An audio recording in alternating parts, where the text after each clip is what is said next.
آج ایک موضوع چنا ہے اور وہ بہت اہم موضوع ہے شعر کا ذوق پیدا کرنے کے لیے بھی اور شاعری کو اس کی درست روایت میں سمجھنے کے لیے بھی۔ وہ ہے کہ بہار کا لفظ اردو اور فارسی شاعروں نے کس طرح باندھا ہے، کلاسیکی شاعروں نے۔ تو یہ ظاہر سب پہ واضح ہے کہ غزل کی دنیا اصل میں حسن اور عشق کے پولز پر استوار ہے۔ یہ حسن اور عشق کی دنیا کا جیسے وہ قومی ترانہ ہے غزل کی صنف۔ تو اس میں دیکھا جاتا ہے کہ یہ دنیا پر دو موسم آتے ہیں کہ حسن اگر مخفی ہے یا جلال پر آمادہ ہے تو خزاں ہے، اور حسن ظاہر ہے تو پھر بہار ہے۔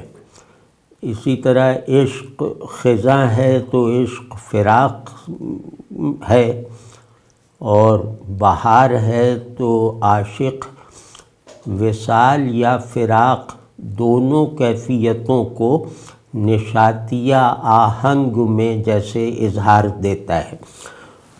تو بہار جو ہے ہماری غزل کی روایت میں، اردو اور فارسی کی غزل کی روایت میں، یہ جیسے جمال، نشاط اور علمیہ بھی، علمناکی بھی، اور پھر بہار ایک شادابی ہے جس کے جو زمین بھی شاداب ہے، آسمان بھی سرسبز ہے۔ تو بہار کے دو درجے ہیں، وہ عشق اور حسن کے مرتبے کی مطابقت سے، کہ بہار زمینی ہے اور کبھی یہ بہار آسمانی بھی ہے۔ تو بڑے شاعر زمینی بہار کو آسمانی بہار کر دکھاتے ہیں۔ تو اسی طرح بہار صرف باہر کی دنیا میں نہیں ہے، باغ اور صحرا میں، بلکہ یہ باطنی بھی ہے۔ یعنی بہار میرے اندر بھی آتی ہے میرے دل کی سیرابی کے لیے، اور بہار میرے باہر بھی نزول کرتی ہے آنکھوں کو جیسے دید کی کیفیت میں رکھنے کے لیے یا دید کے آداب سکھانے کے لیے۔ تو اسی طرح بہار کے ساتھ ایک اور لازمہ بھی ہے، وہ ہے جنوں۔ یعنی بہار اگر گلستان میں دیکھی جا رہی ہے، ہم گلستان میں بہار کا اظہار دیکھ رہے ہیں، تو اس میں کیفیت نشاطیہ ہے، اور یا یہ کہ مجبوروں کی سی ہے۔ یعنی بہار میں قفس بھی ہے اور پھول بھی کھلے ہوئے ہیں۔ تو قفس میں بہار جو ہے وہ ترسنے کی کیفیت پیدا کرتی ہے، اس یقین کے ساتھ کہ محبوب ظاہر ہے مگر مجھے قید کر دیا گیا ہے، میں وہ دکھانے پر آمادہ ہوا تو میں اسے دیکھنے کے لائق نہ رہ گیا۔ تو یہ والا صدمہ یا دکھ جو ہے، بے بسی، یہ بھی ایک طرح کی بلند آہنگی سے بیان ہوتی ہے۔ مطلب اس کا لہجہ جیسے پست اور وہ نرم لہجہ نہیں ہوتا اس دکھ یا مجبوری اور بے بسی کے اظہار کا۔ تو اگر یہاں ہے تو نشاط ہے یا نشاط سے محرومی ہے، رنگینی ہے، اور لیکن بہار کا دوسرا علاقہ بھی ہے۔ بہار دو جگہوں پہ زیادہ تر آتی ہے، دوسری جگہ ہے صحرا، بیاباں۔ تو باغ کی بہار میں نے عرض کیا کہ وہ نشاطیہ آہنگ ہے یا ترسنے کی کیفیت اور احتجاج وغیرہ ہے، لیکن صحرا کی بہار جنوں کا تقاضا کرتی ہے۔ یعنی صحرا میں بہار مجنوں بناتی ہے، دیوانہ کرتی ہے، اور عاشق کو اپنے آپ سے نکال دیتی ہے، اور پھر صرف اظہار جمال نہیں ہوتی بلکہ صحرا میں آنے والی بہار وہ حسن کو ظاہر کرتی ہے اس کے ضروری چھپاؤ کے ساتھ۔ وہاں حسن ظاہر ہوتا ہے اپنی شان جلال کے ساتھ بھی، اور وہاں جتنا بھی اظہار ہے وہ اشارہ کرتا ہے، یعنی کہ تقریباً دیکھا جا سکنے والا اشارہ کرتا ہے اندیکھے، یعنی حسن کے اندیکھے پن کی طرح، یعنی حسن جو اصل میں مخفی ہے وہ اصلاً پوشیدہ حسن خود کو وقتی اور جزوی طور پر ظاہر کر رہا ہے عاشقوں پر۔ تو اس ریئلائزیشن کے ساتھ کہ جو حاضر ہے وہ بہت تھوڑا ہے، جو غائب ہے وہی حقیقی جمال ہے، تو یہ جو ٹکراؤ ہے نشاط کا اور نارسائی کا، یہ جنوں میں تبدیل ہو جاتا ہے، دیوانگی میں تبدیل ہو جاتا ہے کہ محبوب جب پورا ظاہر نہیں ہے تو مجھے خود کو پورا مخفی ہو کر لینا چاہیے۔ محبوب اپنے ساتھ رہتے ہوئے ظاہر ہے لیکن جزوی طور پر، میں اپنے ساتھ رہتے ہوئے اس کیفیت کو محسوس نہیں کر سکتا، تو مجھے خود سے غائب ہو جانا پڑتا ہے کلی طور پر۔ اس کو کہتے ہیں جنوں، ایک ایسا پیشن جو وصل اور فراق سے جڑے ہوئے احساسات اور کیفیات سے بلند ہے۔ اس میں وہ نشاط بھی ہے جو وصال سے ممکن نہیں، اور اس میں وہ ایک جیسے فخریہ المناکی بھی ہے جو ہجر سے نہیں طاری ہو سکتی۔ پھر اس میں کچھ تماش بینی کے سے بھی موضوعات ہوتے ہیں کہ توبہ بہار وہ ہے جہاں توبہ توڑے بغیر چارہ نہیں، یعنی ہمارے پاس کچھ نہ ہو تو ہم کچھ حاصل کرنے سے توبہ کر لیں، لیکن بہار میں سب کچھ آ جاتا ہے تو کچھ نہ ہونے کے ماحول میں کچھ پانے کی تمنا سے دستبرداری برقرار نہیں رہ پاتی، تو اس لیے بہار توبہ توڑوانے والا موسم ہے۔ اور پھر یہ کہ بہار کو اس انداز سے بھی دیکھا جاتا ہے کہ یہ محبوب کا سراپا ہے، یا اس کا جمال، اس کی رنگینی، اس کی رعنائی محبوب کے جمال سے میچ کرنے کے لائق ہے یا نہیں۔ تو زیادہ تر یہ ہوتا ہے کہ پھولوں کو، یعنی بہار کی کارکردگی کے بہترین نتائج کی تحقیر کی جاتی ہے محبوب کے حسن کے مقابلے میں۔ تو یہ جیسے بنیادی مضامین ہیں جو بہار کا لفظ لا کر باندھے جاتے ہیں۔ اسی طرح بہار کو دیکھنے کا انداز کہ چمن سرسبز و شاداب، جنگل میں بیاباں میں بھی سبزہ بھر گیا ہے، تو یعنی کہ آنکھوں کو مکمل طور پر ٹھنڈک اور تسکین پہنچانے والے مناظر وہ جیسے سامنے آ گئے ہیں۔ اور پھر بہار ایک ایسا منظر ہے، بہار ایسے مناظر کی خالق ہے جس میں دل بھی آنکھیں کھول لیتا ہے۔ دل بہار نہ آئی ہو تو آنکھیں نہیں کھولتا، تو بہار کے موسم میں دل کی آنکھیں بھی کھل جاتی ہیں۔ تو ان دونوں آنکھوں، یعنی کہ یہ جو ظاہری آنکھیں ہیں اور قلبی آنکھیں ہیں، ان دونوں کا انداز دید یا ان کے دیکھنے کا سبب اور نتیجہ وہ ایک سا نہیں ہو سکتا۔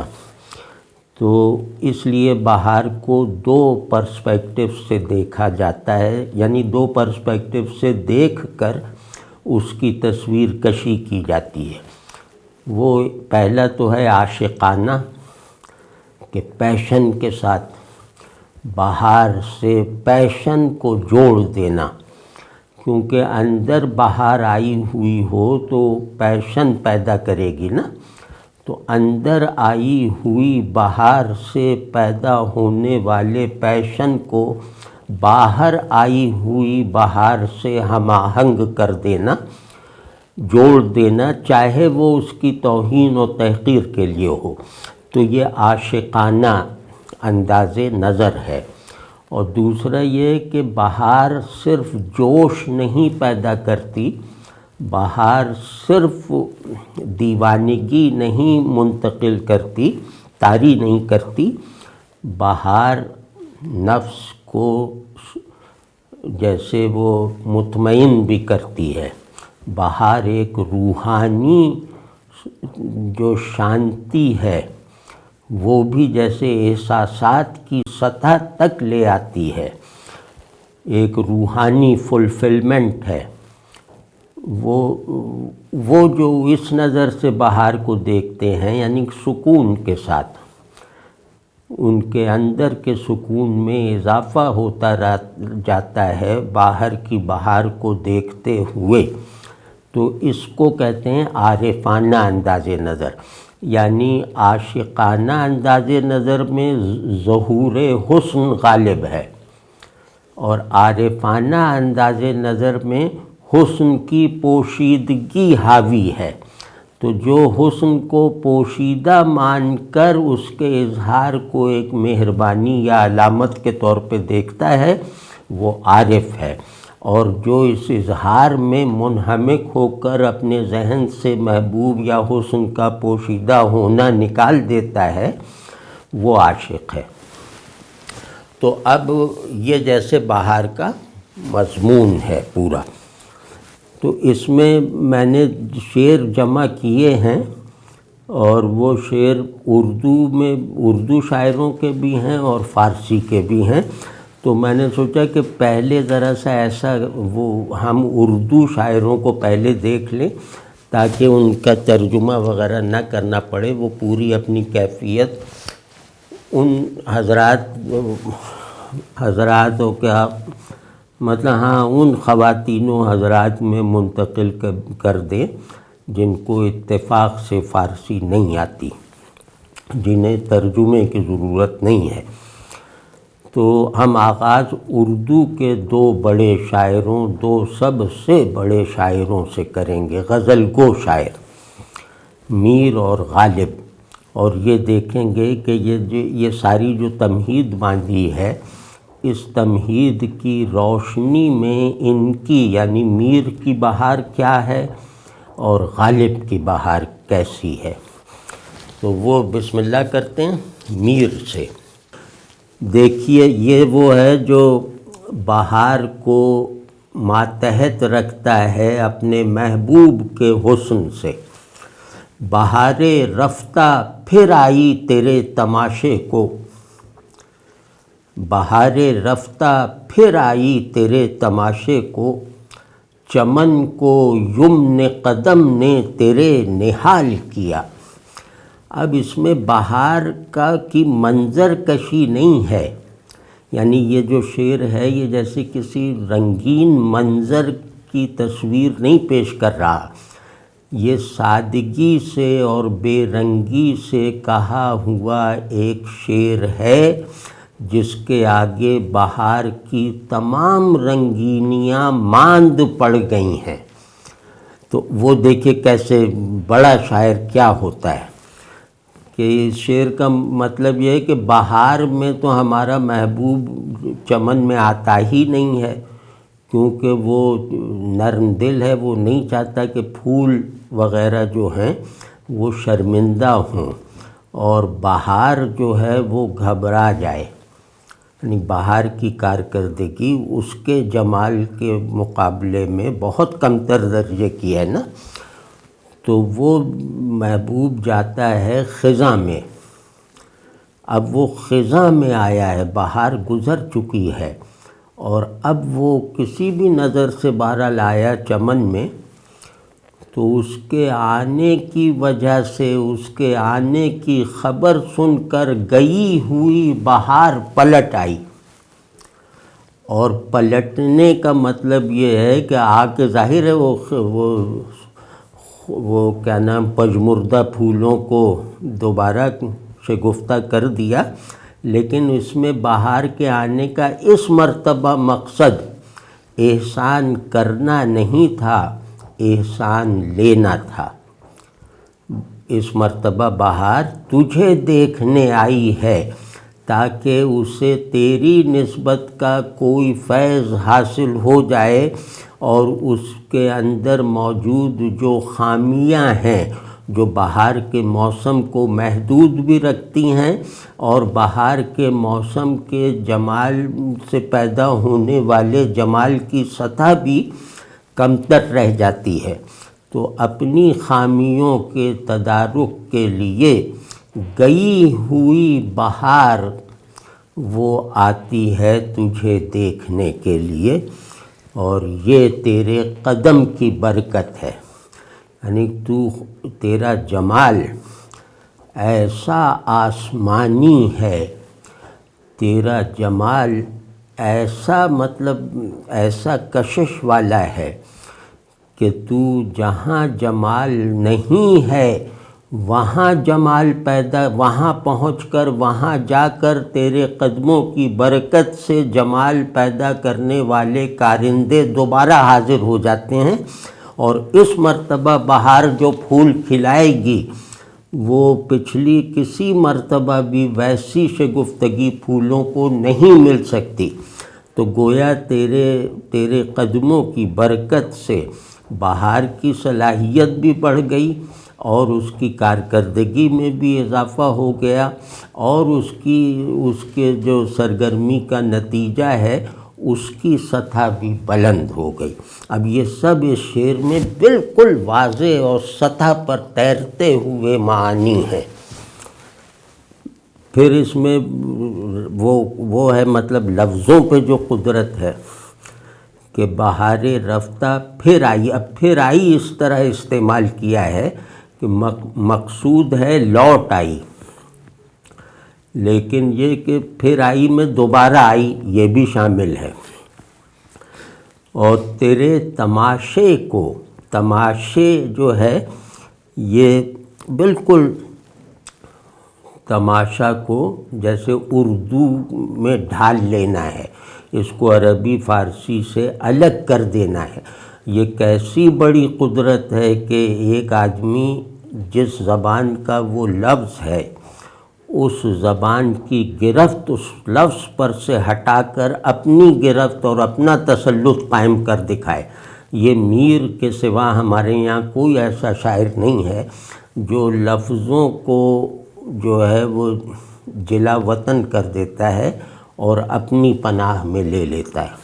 تو تماشے کے دو مطلب ہوتے ہیں، ایک ہے دیکھنا اور دوسرا ہے چلتے ہوئے دیکھنا۔ تماشے کا مطلب چلنا بھی ہے، یعنی چلتے ہوئے دیکھنا۔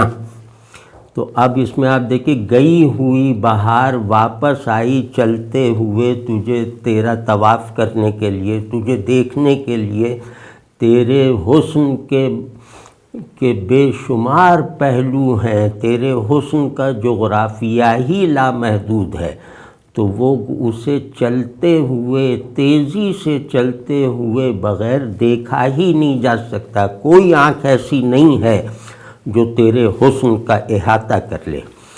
تو ان معنوں میں تماشے کو بھی ذرا دیکھیں کیسا کراماتی اظہار ہے۔ پھر یہ چمن کو یمن قدم نے، کہ یمن مطلب مبارک برکت، کہ تیرے قدموں کی برکت ایسی ہے کہ وہ چمن جو بالکل مرجھا چکا تھا اس کو دوبارہ بہار سے بھر دیا۔ مطلب یہ ہے، لیکن لفظ کیا استعمال کیا کہ چمن کو یمن قدم نے تیرے نہال کیا۔ اب نہال کرنے کے بھی دو معنی ہیں اور بالکل سامنے کے ہیں دونوں معنی۔ مطلب میر کا کمال یہ ہے کہ یہ لفظوں کی رعایتوں میں لفظوں کے اگر کسی لفظ کے دو معنی ہیں تو یہ دونوں معنی بالکل ساتھ ساتھ جڑے ہوئے دکھا دیتے ہیں، تو اس میں تکلف نہیں محسوس ہوتا۔ تو نہال کی ایک مطلب بالکل کھلکھلا دیا، اور دوسرا مطلب یہ ہے کہ نہال جیسے نمو پاتا ہوا پیڑ ہوتا ہے نا، پودا، تو گویا چمن کو نئے سرے سے ایک بالکل مختلف بہار کے سپرد کر دیا، جو بہار کی پچھلی قسموں سے بالکل مختلف ہے، یعنی چمن کو بھی نئے سرے سے پربہار ہونا سکھا دیا، ایک ایسی بہار سے جو پچھلی بہار سے مختلف ہے۔ دوسرا شعر ہے میر کا، میر ہی کے شعر پڑھ رہے ہیں کہ کچھ موج ہوا پیچاں اے میر نظر آئی، کچھ موج ہوا پیچاں اے میر نظر آئی، شاید کہ بہار آئی زنجیر نظر آئی۔ جب یہ تو بہت مشہور شعر ہے، یہ دونوں شعر بہت مشہور ہیں کہ اب یہ اپنے کیونکہ حجرے میں بند رہتے ہیں یہ صاحب، تو یہ انہوں نے ذرا کھڑکی سے دیکھا تو انہیں لگا کہ ہوا میں پیچ پڑ رہے ہیں، یعنی ہوا لڑکھڑا کے دائرے بناتے ہوئے اٹھلا کے چل رہی ہے، پیچاں مطلب پیچ پڑے ہوئے، سیدھی نہیں چل رہی، یعنی یہ معمول کی ہوا نہیں ہے۔ تو یہ دیکھ کر کہ ہوا میں ایک سرشاری اور جیسے وہ نشے میں ہونے کی کیفیت پیدا ہو گئی ہے، تو اس کا مطلب یہ ہے کہ شاید بہار، یہاں شاید جیسے یقیناً کے معنی میں ہے، لیکن یقیناً سے وہ لطف نہ پیدا ہوتا جو شاید سے ہوا ہے، یعنی ایک ایسا واقعہ جس کا یقین کرتے ہوئے بھی اس واقعے کا پورا تصور نہیں باندھا جا سکتا۔ تو شاید کہ بہار آئی، کہ ارے یہ تو شاید لگتا ہے کہ بہار آ گئی، اور بہار مطلب خوب طول دے کر کہیں، اور یہ جو گرہ بناتی ہوئی، دائرے بناتی ہوئی ہوا نظر آئی ہے، یہ اصل میں وہ زنجیر ہے جو بہار کا حق ادا کرنا سکھاتی ہے، یعنی جنوں سکھاتی ہے۔ تو بہار کا ادب یہ ہے کہ مجنوں بن کر، یا مجنوں بن کر اسے دیکھو، یا اسے دیکھ کر جنوں کے قابل ہو جاؤ۔ تو اب اس میں خوبصورتی کتنی اور رنگینی بالکل نہیں ہے، میر کی امیجری بہت سادہ ہوتی ہے، لیکن لفظوں میں ایسی کوئی بات ہوتی ہے کہ وہ تصویر بن جائیں اگر تو وہ کمتر ہو جائے گی امیج۔ لفظوں کو یہ اس طرح استعمال کرتے ہیں کہ وہ آنکھیں بھی لفظوں کو سمجھنے لگتی ہیں۔ تو شاید کہ بہار آئی، کہ اب یعنی بہار آ گئی ہے، اب بہار کے لیے خود کو تیار کرو، بہار آ گئی ہے، اب اپنے حجرے ہی سے نہیں اپنے آپ سے بھی نکلو، بہار آ گئی ہے وہ زنجیر لے کر جس زنجیر پر ہزار آزادیاں نثار ہیں، بہار آ گئی ہے ایسی شوریدگی کا پیغام لے کر جس جنوں اور دیوانگی کے آگے عقل بے وقوفی ہے، عقل مندی جو ہے وہ بے وقوفی ہے۔ مطلب سارے شیڈز اس میں بہت ہی کمال اور لطافت کے ساتھ داخل کر دیے ہیں، اور لہجہ اونچا نہیں کیا، بالکل جیسے معمول کا لہجہ، جیسے ہم کوئی بھی چیز دیکھیں اور اس کو اپنا اندازہ جو لگے اسے بیان کریں، اور ایک عام سی بات کہ بھئی وہ سائرن بج گیا ہے یہ کر لو، اذان ہو گئی ہے یہ کر لو، بس اسی انداز کا ایک جیسے یہ مضمون بنایا ہے انہوں نے، لیکن کمال ہے۔ اسی طرح جنوں اور بہار کا جو تلازمہ ہے جو میں نے تمہید میں عرض کیا، دیکھیں میر نے کس طرح باندھا ہے کہ شاید فارسی میں بھی اس اس پیتھوس کے ساتھ نہ باندھا جا سکے۔ فارسی شاعری میں پیتھوس ویسے بھی کم ہے، نشاط بہت ہے، زور بہت ہے۔ فارسی میں کیفیات کو تو پیچیدہ کر دیتے ہیں، لیکن یہ کہ کیفیات کے درمیان رابطے میں پیچیدگی پیدا کرنا یہ ہمارا خاصہ ہے۔ دیکھیے کیا کہہ رہے ہیں، اندوہ غم کے جوش سے، اندوہ غم کے جوش سے دل رک کے خوں ہوا،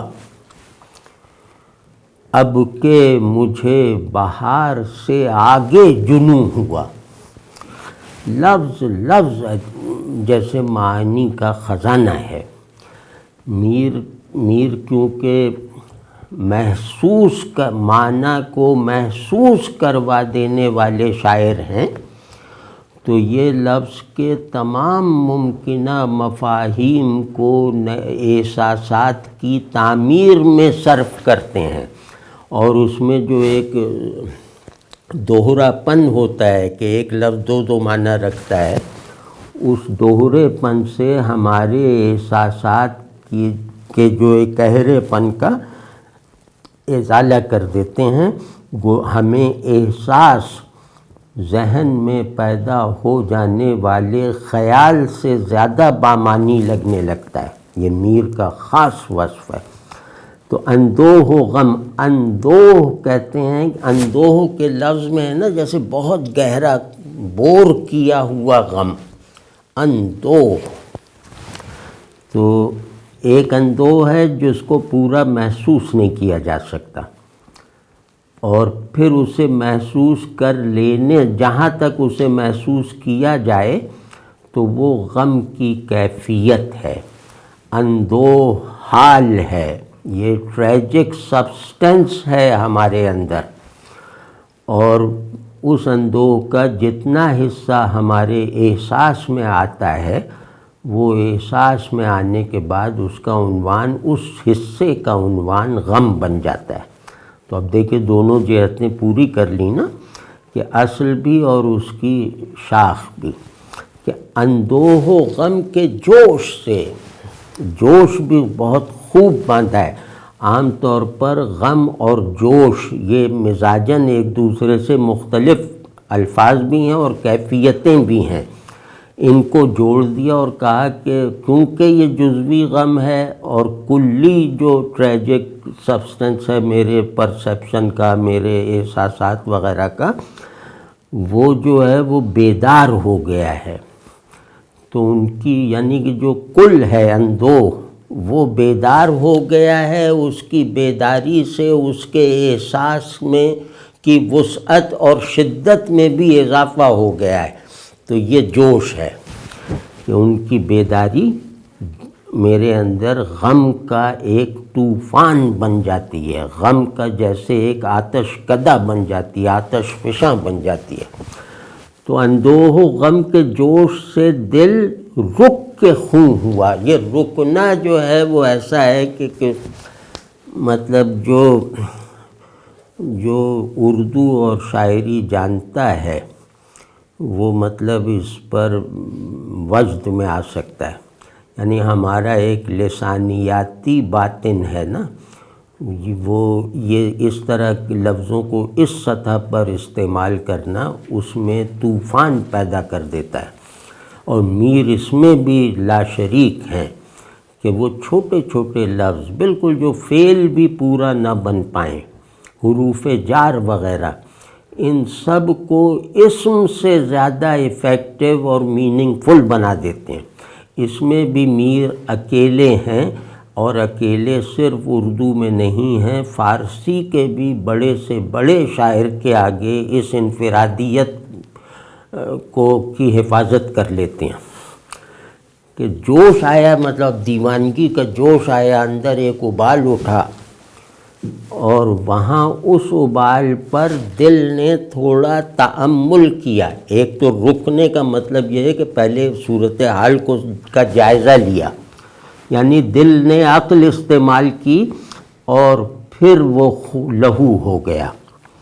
دوسرا مطلب یہ ہے کہ اس اندوہ غم کے کی اس طغیانی میں، یا یوں کہیں کہ اندوہ و غم کے اس گرداب میں، بھنور میں دل تھوڑا سا ٹکا، یعنی کہ اس نے اپنی جگہ بنانے کے لیے تھوڑا سا توقف کیا، اپنے کھڑے ہونے یا اپنے مرکز میں پہنچنے کو اسٹیبلش کیا، یہ رکے میں ہے۔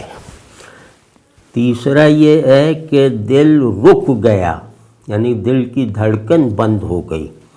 ایسا غم جو اس کی برداشت سے زیادہ، ایسا اندوہ جو اس کی سمائی سے بہت ہی زیادہ ہے، اس نے جیسے دل کی دھڑکن کو بند کر دیا۔ دل کی موجودہ سطح پر جو زندگی اور فعلیت تھی اس کو بالکل ملیا میٹ کر دیا، اس کو ختم کروا دیا۔ تو وہ جو دل کی سطح بلند ہونے کا وقفہ ہے وہ یہ رکنا ہے۔ رک کے خون ہوا، یعنی دل اپنی دھڑکن روک کر، دل کی دھڑکن بند ہو گئی، یعنی اب یہ دل، وہ دل دوسرا دل بن کر، پھر دوسرا دل بننے کے بعد بھی یہ ہوا کہ وہ اس جوش کو محسوس تو کر سکتا ہے، کنٹین نہیں کر سکتا۔ تو اس نے اس کی وجہ سے اس کی کڑھن میں، اس المیے کی شدت میں، اپنی اس نارسائی کے افسوس میں، یہ گویا لہو ہو گیا، خون ہو گیا۔ دل خون ہوا کا مطلب یہ ہے کہ شدت الم سے فنا ہو جانا، اور دوسرا مطلب یہ ہے کہ مایوس ہو جانا، ناکام ہو جانا، اور تیسرا مطلب یہ ہے کہ غم کی حقیقت کو پہچان لینے کے بعد جیسے اپنے آپ کو، اپنے موجودہ تعین کو توڑ دینا، یعنی اب دل کو دوسرا دل ہونا ہے تو پہلا دل لہو ہو گیا۔ لیکن عام طور پہ یہ ہوتا ہے شدت غم سے دل کا بہہ جانا۔ تو اب یہ سارے دیکھیے سب کچھ بالکل سادہ سے اظہار میں ہے۔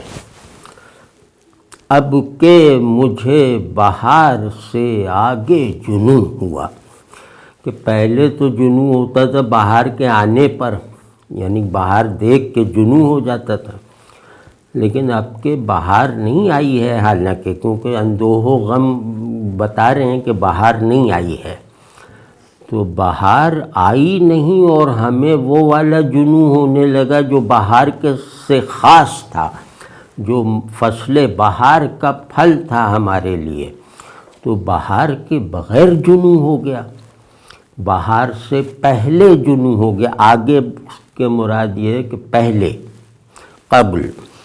تو اب اس میں مطلب ایک عجیب طرح کی پیچیدگی ہے، یعنی وہ پیچیدگی جو محسوس جو ہماری حسیات کے لیے چیلنج ہے، دماغ کے لیے نہیں، دماغ کے لیے بالکل سادہ ہے۔ تو کہ بہار آئی نہیں اور ہم مجنوں ہو گئے، تو اس کا مطلب یہ ہے کہ جس طرح نشاط سے روح اپنی تکمیل کو پہنچتی ہے، اسی طرح المیے سے بھی روح یا قلب یہ اپنے کمال کو حاصل کر لیتا ہے۔ یعنی خون ہونا دل کی وجودی تکمیل ہے، عشق کی حالت کمال ہے۔ تو یہ حالت کمال اب باہر کی دنیا سے منسوب نہیں رہی، یہ اندوہ و غم اس کے لیے وہ کردار بھی رکھتے ہیں جس کردار کو یہ صرف بہار میں دیکھنے کا عادی تھا۔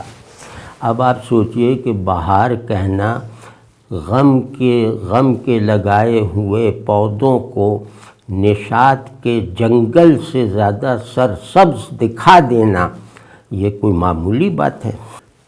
کچھ کرو، یہ بہت سادہ سا شعر ہے اور سہل ممتنع ہے۔ سہل ممتنع یہ کہ سمجھنے میں دشواری نہیں، لیکن ایسا کہنا ممکن نہ ہو۔ تو کچھ کرو فکر مجھ دیوانے کی۔ میر عام طور پہ بہار کو دیوانگی کے تناظر میں زیادہ رکھتے ہیں۔ کچھ کرو فکر مجھ دیوانے کی، دھوم ہے پھر بہار آنے کی۔ وہ جیسے وہ نا موج ہوا پیچا نظر آئی، وہ جنوں کا آغاز ہو گیا، پھر نہیں نظر آئی تو اندر سے سامان فراہم ہو گیا جنوں کا، یعنی مقصود جنوں ہے۔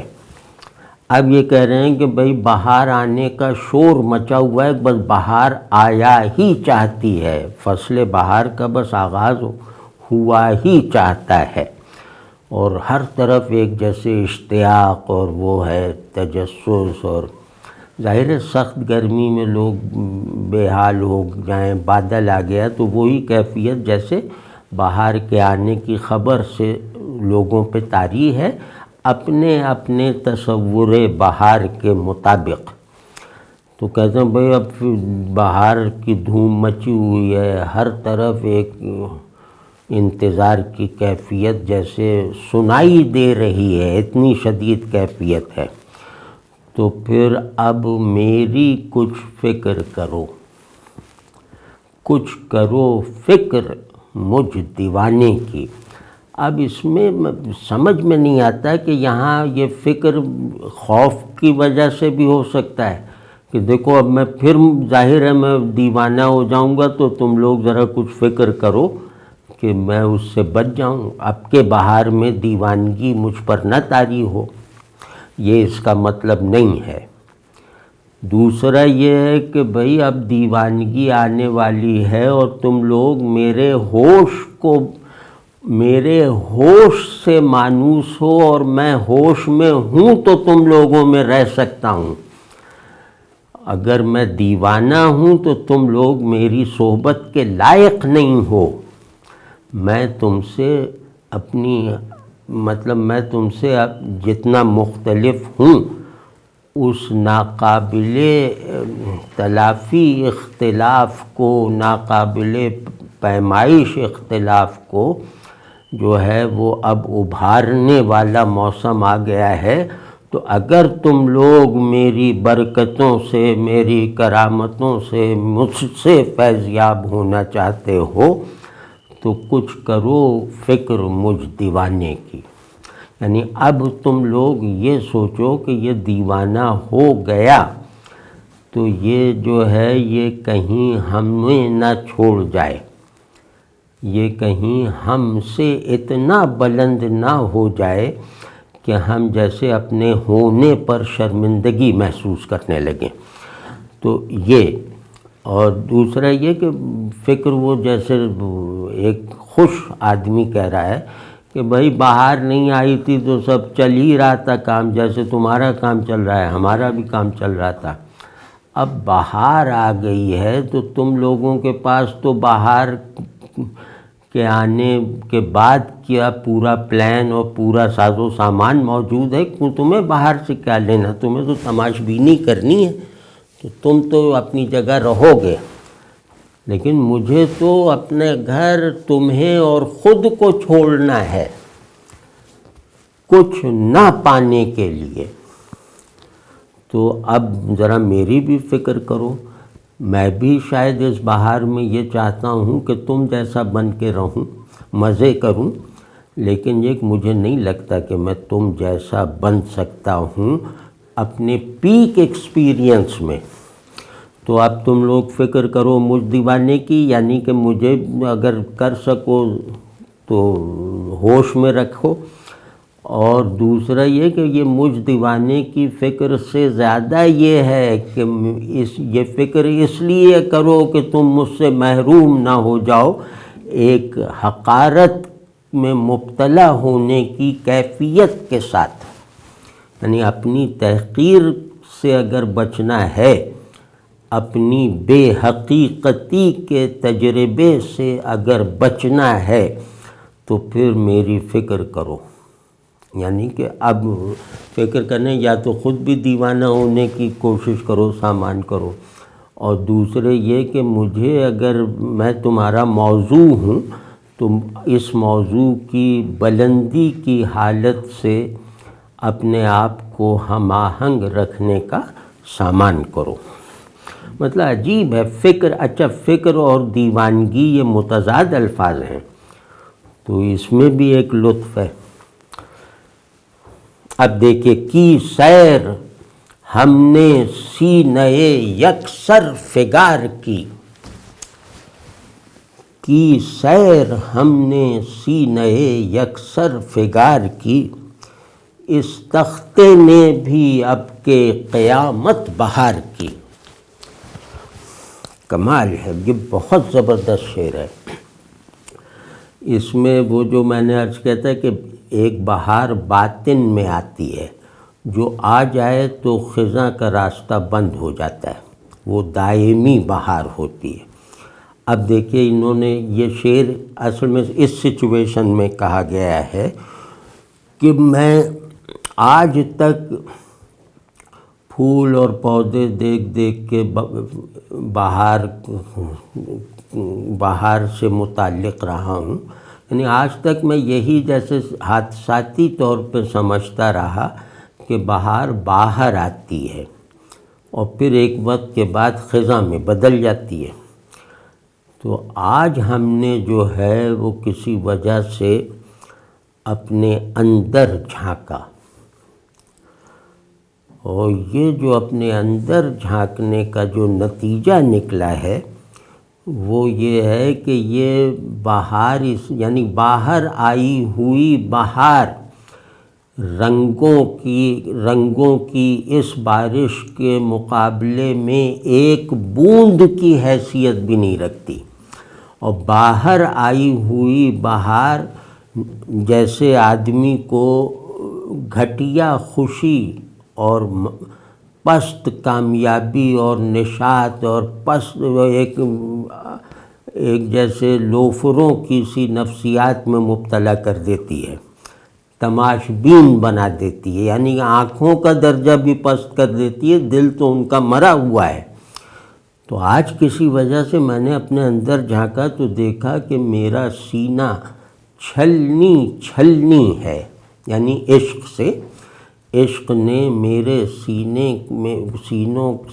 کو جیسے زخموں سے بھر دیا ہے، یکسر فگار یعنی زخمی۔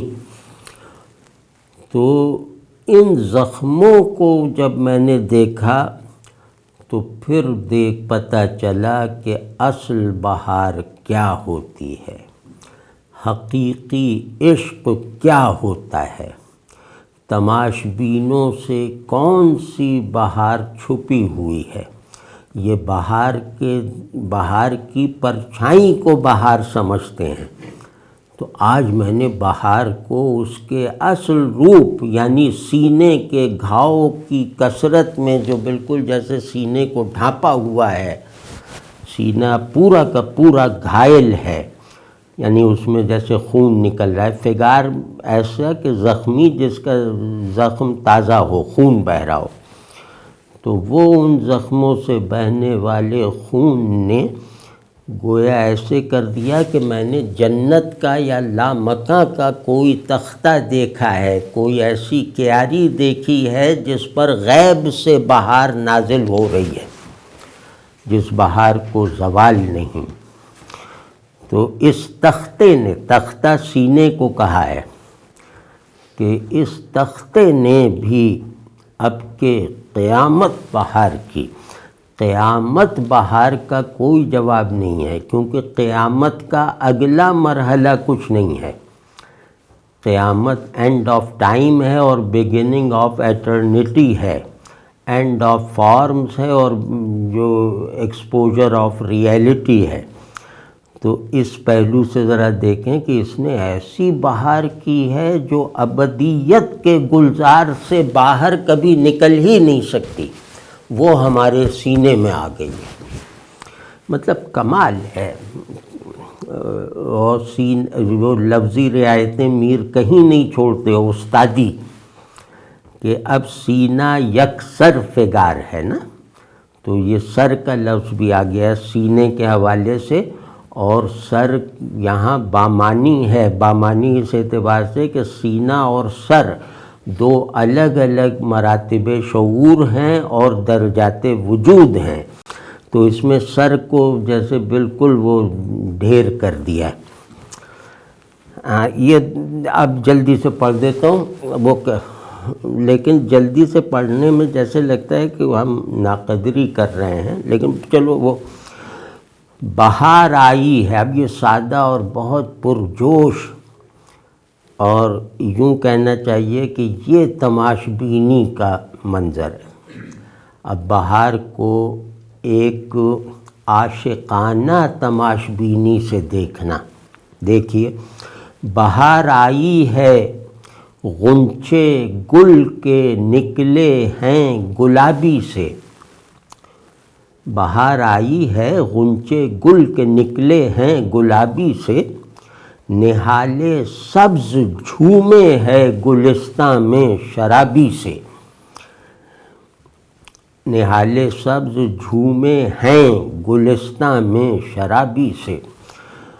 پورا منظر ایسا ہے، پورا سب کچھ باہر ہے، اپنے باطن کو یعنی سبجیکٹ کو ناپید رکھ کر آبجیکٹ پر فوکس کرنا، اور سبجیکٹ کا لاتعلق ہونا بھی جو ہے وہ اس منظر میں احساسات وغیرہ کو، اس منظر کو محسوس کر لینے میں رکاوٹ نہ ہو، یہ معمولی بات ہے۔ یعنی کہ جو آنکھ دیکھ رہی ہے اس نے اپنا آنکھ ہونا ذکر نہیں کیا اس طرح سے۔ تو اب اس میں دیکھیں دو چیزیں، ایک تماش بینی کا پہلو ہے کہ خوب چمک دمک اور جو آپ کا ذوق ہے اس کے مطابق خوشی کا اظہار ہو رہا ہے۔ وہ کیا ہے کہ بہار آ گئی، غنچے جو ہیں وہ گل کے، یعنی جنہیں ابھی پھول بننا ہے، یعنی کہ وہ کلیاں جو ہیں وہ جیسے نکل آئی ہیں، گلابی سی کلیاں، گلابی رنگ کی کلیاں نکل آئی ہیں، اور اس دوسری طرف نہالے سبز، یعنی پودے، وہ درخت جو ہیں باغ کے وہ ہرے بھرے ہو گئے ہیں، اور وہ اس نشئے بہار میں، اس نشئے رانائی میں، اس نشئے نشاط میں جھوم رہے ہیں، یعنی ہوا سے، باہر کی ہوا سے جھوم رہے ہیں جیسے شرابی جھومتے ہیں۔ تو اب یہ تو سادہ سمندر ہے، اس میں معنی تلاش کرنے کی یا سمجھ میں گہرائی پیدا کرنے کی ضرورت نہیں ہے، اس میں صرف منظر ہے، اور منظر کن لفظوں سے بنایا گیا ہے، یہ کمال کی بات ہے۔ وہ جیسے اب میں عرض کرتا ہوں کہ گل اور گلابی، بہار آئی ہے غنچے گل کے نکلے ہیں گلابی سے۔ ایک تو گل اور گلابی، گل گویا ایک چیز ہے، گلابی اس کی ماہیت ہے، اس کی اصل صفت یا اس کے اظہار کا رنگ ہے، لیکن یہاں گلابی اس معنی میں نہیں آیا ہے، مطلب اس معنی کو سمیٹ رکھا ہے اس نے حسن کے لیے، لیکن مفہوم یہ نہیں ہے۔ گلابی کہتے ہیں شراب کے برتن کو، جس پیالے یا بوتل میں شراب ہو تو اسے گلابی کہتے ہیں، اور میر نے اس کو کئی جگہ باندھا اور ہر جگہ کمال سے باندھا ہے کہ دل پر خوں کی ایک گلابی سے عمر بھر ہم رہے شرابی سے۔ تو اسی معنی گلابی کے یہ پیالے ہیں، ابھی ان کا منہ بند ہے، یہ اب کھلیں گے تو شراب پینا ممکن ہو جائے گا، یعنی شراب پھر سب کے لیے حاضر ہے۔ تو اب وہ کہہ رہے ہیں کہ یہ منہ بند کلیاں، یعنی کہ یہ ڈھکے ہوئے شراب کے برتن، ان کے کھلنے کے انتظار میں جو پیڑ ہیں وہ جھوم رہے ہیں، نشے کے تصور سے، نشہ حاصل ہونے سے پہلے ہی یہ جھوم رہے ہیں۔ تو اب کیا مطلب کہ حسن وہ ہوتا ہے جو تحویل میں نہ آئے تو عاشق بنا دیتا ہے۔ تو یعنی کہ حسن سے نسبت رکھنے والی کیفیت ایسی ہوتی ہے جو انتظار نہیں کرتی حسن کے ظاہر ہو جانے کا۔ وہ حسن کے اظہار کے بعد تأثر کو اس کے اظہار سے پہلے اپنے اندر کمال کو پہنچا دیتی. تو یہ مضمون ہے اس میں. تو اب یہ جو ہے وہ آج اچھا وہ اگر اجازت ہو 2 شعر بالکل ایسے بس پڑھ دوں، وہ زیادہ نہ اس کو کروں، تاکہ میر کا جو انتخاب کیا ہے اس میں ایک شعر میں نے چھوڑ دیا ہے، وہ ذرا بڑا شعر ہے. تو ہم ایک شعر پڑھ لیتے ہیں، پھر اگلی مرتبہ جب انشاءاللہ اس کو جاری رکھیں گے تو جو 2 شعر رہ جائیں گے آج، کیونکہ انہیں کھولنے میں کچھ وقت لگ سکتا ہے، تو وہ ہم اس وقت دیکھ لیں گے. تو وہ شعر کا ہے جو بالکل سادہ سا ہے اور بہت پر لطف ہے اور عجیب طرح کی تصویر ہے کہ گلستاں کے ہیں دونوں پلے بھرے، کہ باغ کے دونوں پلے جو ہیں، پلے دونوں جیسے ترازو کے پلے، کہ باغ کے دونوں پلے بھرے ہوئے ہیں، یعنی اس ترازو کے دونوں پلڑوں میں ایک جیسا بھاری پن ہے، برابر کا سامان ہے. تو یہ اگر منظر بنا کے دیکھیں بہت عجیب سا ہے نا، کہ چمن ہے، اس کے 2 کنارے ہیں. اب وہ کنارے ہاریزنٹل نہیں ہیں، وہ کنارے ورٹیکل ہیں. ایک چمن زمین اور ایک آسمان، یعنی ورٹیکل اور ہاریزنٹل دونوں ایک دوسرے کو بیلنس کیے ہوئے ہیں. کہ دیکھ نہیں رہے بہار آ گئی ہے اور چمن کے دونوں پلے بھرے ہیں، یعنی اب چمن کی کوئی چیز ادھار نہیں رہ گئی ہے. اب چمن کو پربہار ہونے کے لیے کسی اور شے کی آمد کا انتظار نہیں ہے، بس چمن اپنی مراد کو پہنچ گیا ہے. وہ کیا ہے کہ دونوں پلے گلستاں کے ہیں دونوں پلے بھرے، بہار اس طرف ابر ہے. اب اس موسم کا ذرا تصور کیجیے. واقعی میں نے، کیونکہ سبھی نے دیکھا ہوگا یہ منظر، کہ گھنے بادل چھائے ہوئے ہیں، نیچے پر بہار منظر ہے. تو یہ اتنی اچھی تصویر نہیں آئے گی کبھی. اور بالکل سادگی کے ساتھ کہ دیکھو اب چمن میں کس چیز کی کسر رہ گئی ہے. اس کے دونوں پلے متوازن ہیں، برابر ہیں. ایک پلہ آسمان جہاں ابر چھایا ہوا ہے، یعنی بہار کا سائبان چھایا ہوا ہے، بہار کو دھوپ سے بچانے کا نظام بیدار ہے آسمان پہ، اور نیچے ہر طرف پھول کھلے ہوئے. بہت مزے کرو.